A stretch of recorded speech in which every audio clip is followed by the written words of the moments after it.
All right. Well, we have some additional folks file in. I just want to go through the run of show. My name is Zach Seidel. I'm Communications Director for the Mayor of Los Angeles. First, we will hear from John Masseri, who is CEO of the People Concern, who's hosting us today. Following that, we will hear Mayor Bass speak. After that, we will hear Felicia Adams-Kellum, President and CEO of St. Joseph Center. After that, we will hear Veronica Morrison.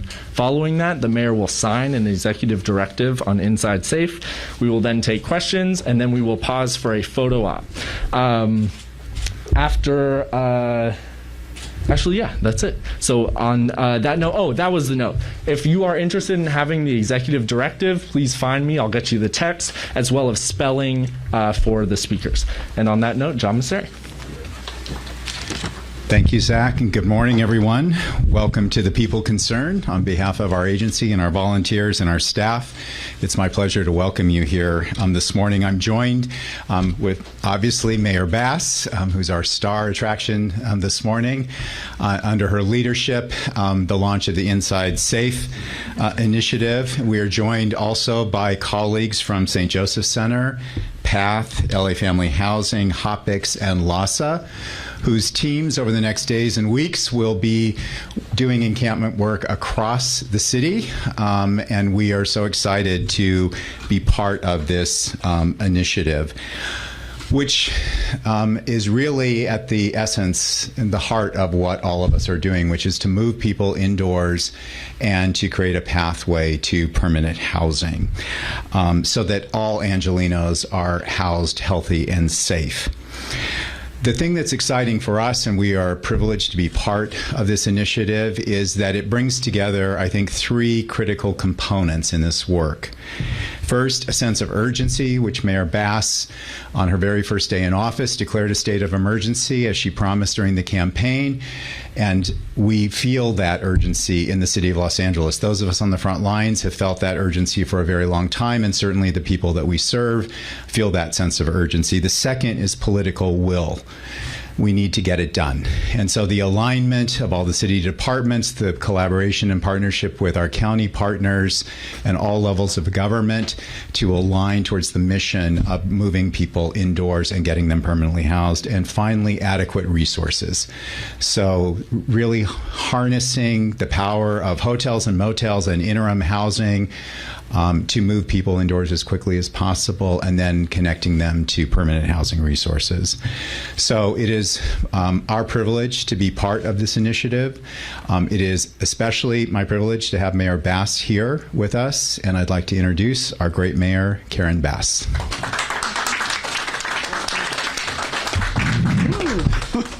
Good morning, everyone. I am very excited to be here, and I want to thank you, John Masseri, for hosting us and for the life-saving work that you and your team do every day. I will make a correction, though. You called me the star. The true stars are all of the people here who do this work day in and day out, who save lives, who know how to do this work.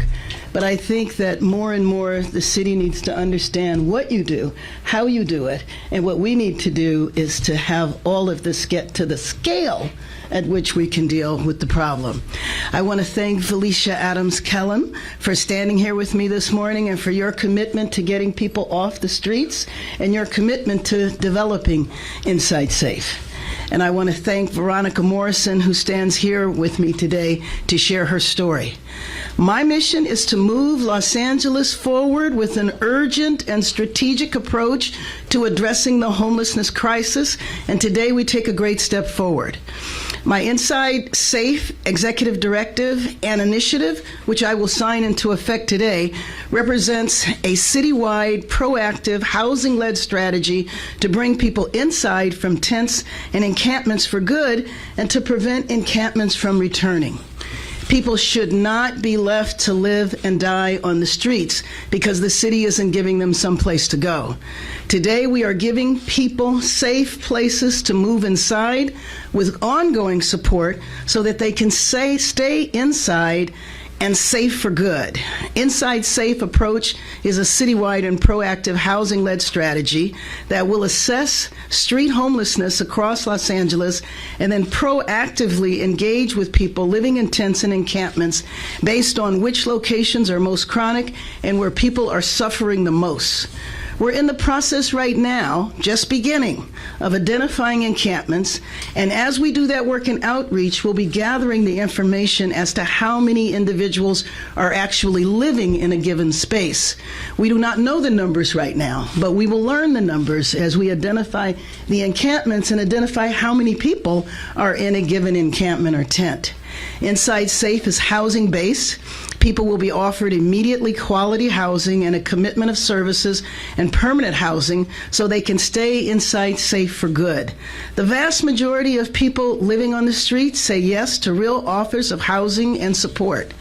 It's time for a unified, strategic and citywide approach to homelessness, and today's Inside Safe executive directive is integrated into my emergency declaration on homelessness, activation of the city's emergency operations center, and issuing my executive directive to dramatically accelerate and lower the costs of affordable and temporary housing.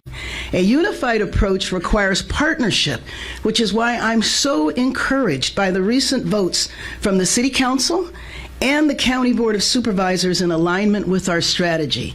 The county, as I've talked to each and every supervisor, is committed to making sure that the services are there. And last night, I attended the inauguration of the new mayor of Long Beach, Rex Richardson, who said in his inaugural address that today he will declare a state of emergency in the county's second largest city. We're getting calls now from other cities about our approach, what we're doing. With more than 40,000 Angelenos unhoused and 5 of them dying every day, this is truly life-saving work. And once again, I just want to acknowledge the people who do this life-saving work day in and day out. Thank you so much. And now I want to introduce Valicia Adams Kellum, the Executive Director, CEO of St. Joseph Center, and the person who took the lead on developing Inside Safe.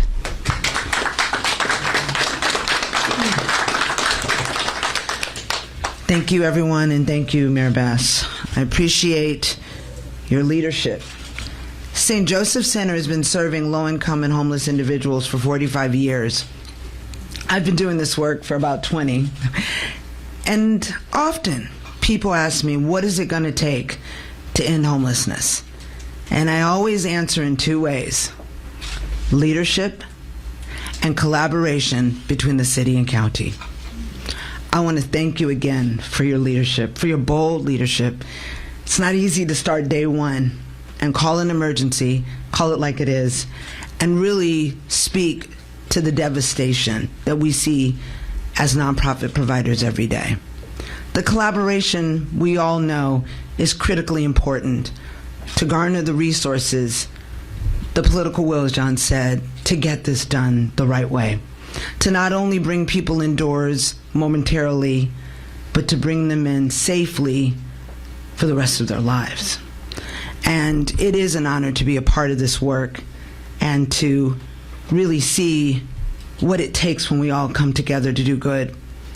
Your emergency order called out a level of human trauma that we see on the streets and that we lean into every day from a place of empathy and understanding.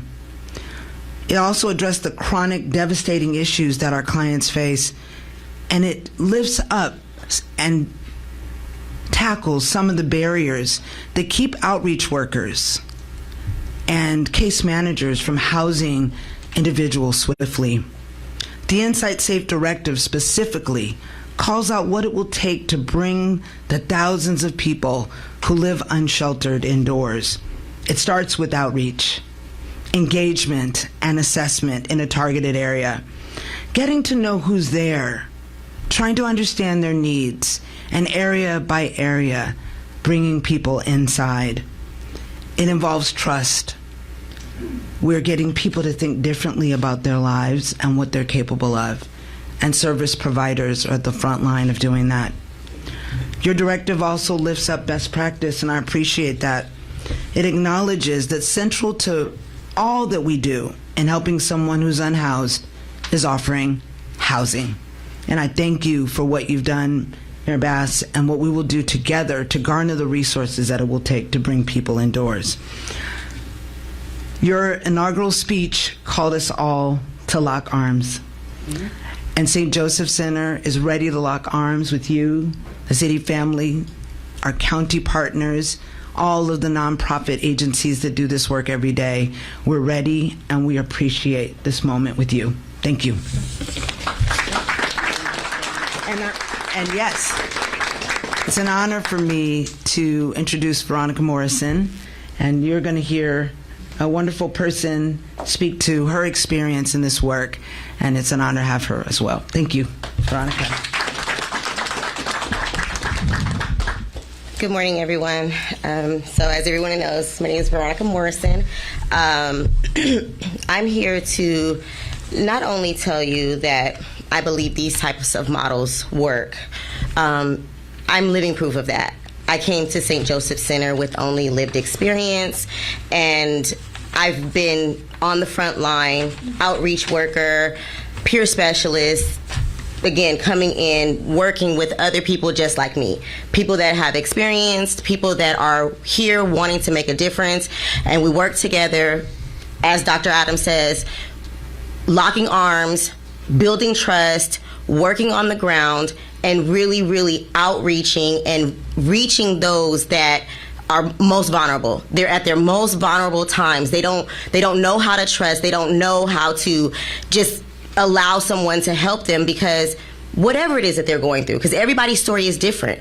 But just because they're vulnerable, just because they're outside or whatever their situation is, it doesn't mean that they don't need a chance. Everybody deserves a chance, because you might have fallen on hard times and had nowhere to turn.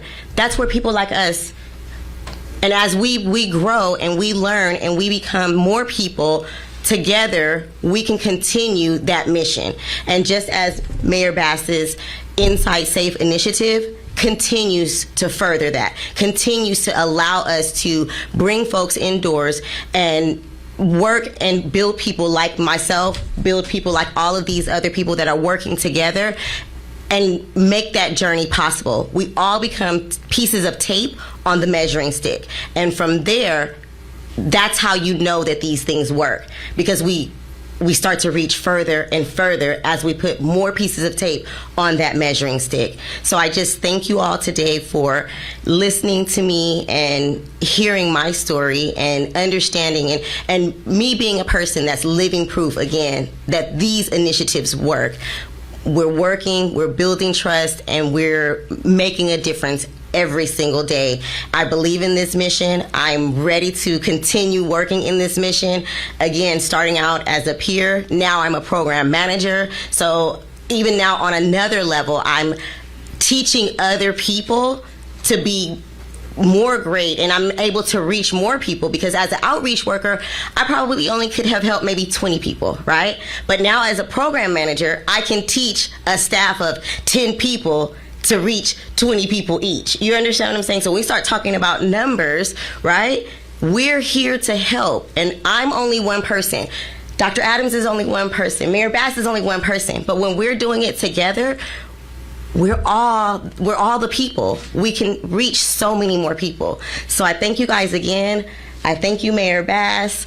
I thank you, Dr. Adams. I thank you to all my fellow outreach and frontline workers that's here doing the mission, because without you, we wouldn't be able to make these things possible. Thank you.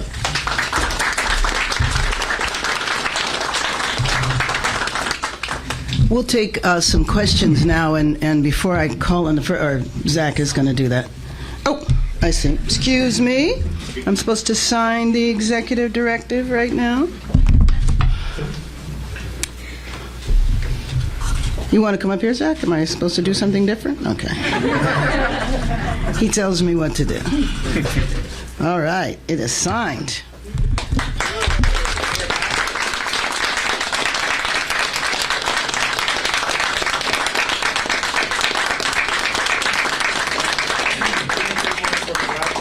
And let me just acknowledge a couple of other people. Sarah Drisseau, I don't know where Sarah is. I think she's back there. Sarah is a vital member of the mayoral transition team and was absolutely instrumental in developing all of the policies that we've put forward in the last week. And Mercedes Marquez? Oh, there she is. She is our Chief of Homelessness and Housing Solutions. Yes, who raised their hand? Oh, Josh.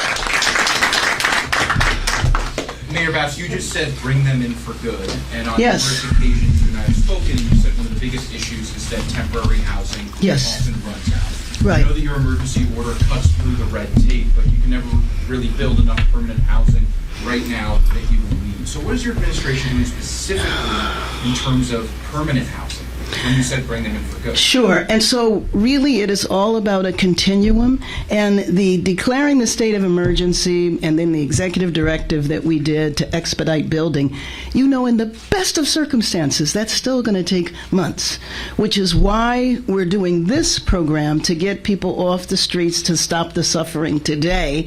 And what our plan is for people to be in the temporary housing for a while, at the same time getting building done. There are also ways that we can move people from the temporary into permanent. And Valisha, you might want to address some of that too, because I know you have identified both. Absolutely. And is a while more than a year? No. No, the mayor has been very clear that we need to move people swiftly. One of the things, and some of the masterminds are right here in front of me, Chris Freed, of really talking about how we get to scale. It's about master leasing. It's something that John Masseri and the people concerned have been at the forefront. It's about shared housing. It's about using a number of options. I think for too long, we've just said it's one option, it's one way, it's permanent supportive housing only. We know that can be expensive. We know, given the crisis and emergency, we need to move much more swiftly than that. And so we are looking into all the various options. And one of the things that I hope we'll do soon is actually a housing match retreat, where we're going to bring the city and county officials together with LAHSA, bring all those resources that we know are out there that may have been in various pockets. And now with your order, we're able to streamline, get together and say, we're all on the same page. The county's on the same page with the city. We've got the resources. We've all felt a little frustrated that I got to run to get this pocket of resource. I got to go over there and get that one. And now all in the same room, moving in the same direction. And that's how you're going to see this open up in a way that you've never seen before. We've talked many times, but I think you're going to see a throughput that's unprecedented. Chief? Good morning. The mayor's initiative immediately moves us to collaboration and coordination. So across the city, not only government agencies, but social service providers, individuals with lived experience, community organizations, the private sector, so that we can, in an ordered way, do exactly the types of things that Valisha Adams is discussing. So bringing it all together. The mayor also has established a cabinet within the government that also integrates with her order last week about really kind of squashing as much of the discretion out of the permitting process as possible so that we get through it.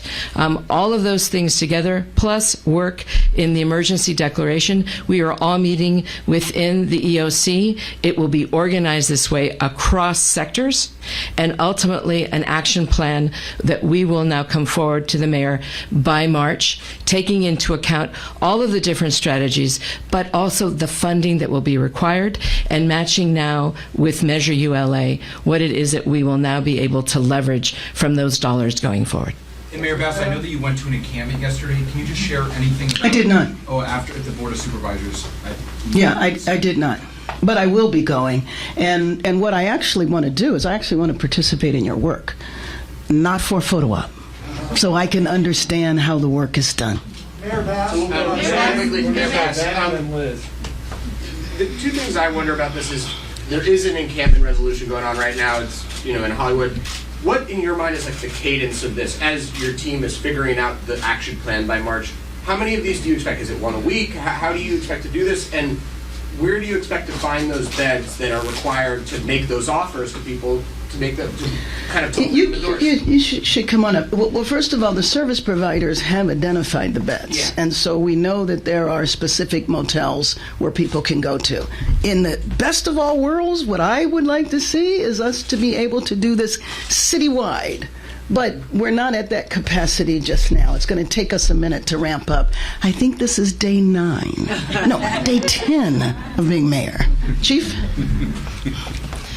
So yes, as the mayor says, we are working with the social service providers to identify, in the way that we have the list of critical encampments. So we're looking at all that. As you know, they go out and do their pre-launch work. We're working with folks like Chet Ramirez, our deputy mayor for homelessness, to coordinate across the city.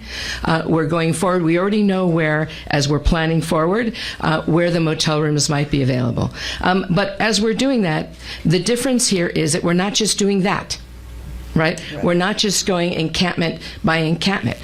Beautiful work that it is, and necessary work that it is. So we honor that. The point is that every time that we work on an encampment, there are gaps. You all know it, right? There are gaps. We don't have enough of a lot of different things depending on what happens. Here we are studying those gaps, and we're coordinating already across. So the issue of master leasing is big. The issue of will we acquire an entire building rather than just doing master leasing. How are we moving forward all of the different projects that are already in the pipeline to figure out what is it that we can do? I looked at a list of 24 yesterday. What is it that we can do to push them forward? It may be sometimes a bit of regulatory relief. It may be that they have a funding gap. But we're taking a look at every single thing we can do and bringing it together in an integrated way so that we have, as the mayor said, a unified, citywide, right, strategy to prioritize, to then leverage all of the different resources we need for interim housing, and eventually move out of the night-by-night interim housing into the longer-term housing strategies that we will need to house people long-term in interim housing as we move them into permanent supportive housing or other housing where they need some support, but it's not permanent support. How many encampments are on that list that you just mentioned, just really quickly? The list is actually now evolving. So it would be unfair in 9 days to tell you that we have a full list. That's just not realistic. Follow up with you on that, then. Liz, and then What's your name, is, ma'am? My name is Mercedes Marquez. I'm the mayor's housing chief. Hi, so Mayor Bass, so when you describe, or not you, but when the press release described this as a fundamentally changed approach to encampments in LA, I think some people may be looking for things like the lack of policing, the lack of coercion in that process so that people can decide on the merits of the offers being made to them of housing. Will we be seeing that kind of change? That fundamental change? Well, the fundamental change that you're going to see, I mean, in a way, we are building on the lessons learned during the pandemic, right? About the policing this? Well, the role of the police is if they are needed, but be clear that this is a housing-based strategy. This is not a punitive strategy. This is not about cleaning up and clearing out. Of course, that will happen in the context of it, but this is about outreach to people and getting them housed. That is what the fundamental strategy is. And to do it citywide, we are also doing it in conjunction with the council members as well. To the extent that we can be unified with them as to what they see are the areas where the suffering is the most, then that's where we should go. Then we join in partnership with the council member and with the supervisor of that area to ensure that the services are there. I'm sure. Frank in the back. Yeah, along those lines, Mayor Bass, how does this interact with 4118? In other words, that's an ongoing process. Council people We're not using 4118 for this. And but obviously the council continues to use 4118. right, well, actually, do they? I mean, you know, there might be a council person that wants to use it in their area, but the approach we are using is not 4118. This is about getting people housed, getting services, and doing outreach, and it's going to take a while. I mean, you might need to talk to a person more than once, but we are focused on getting them housed and services, not on law enforcement. Last question right here in the blue. Hi. So sounds similar to Project Roomkey, and there were some issues with conditions in the hotels and people getting into housing quickly. Well, and what I was saying is that it is building on the lessons learned from Project Roomkey, and I know that there were many lessons learned, and so we also know that the housing that took place in that time, depending on where it were, there were different requirements, different issues, and the quality is going to be very important because it's not our desire to move people from a tent into a slum. That's not what we're trying to do here. All right, folks, thank you so much. We're now going to do the photo right here to the right. What am I supposed to do? Hold this up? And please, yeah, just Oscar, right.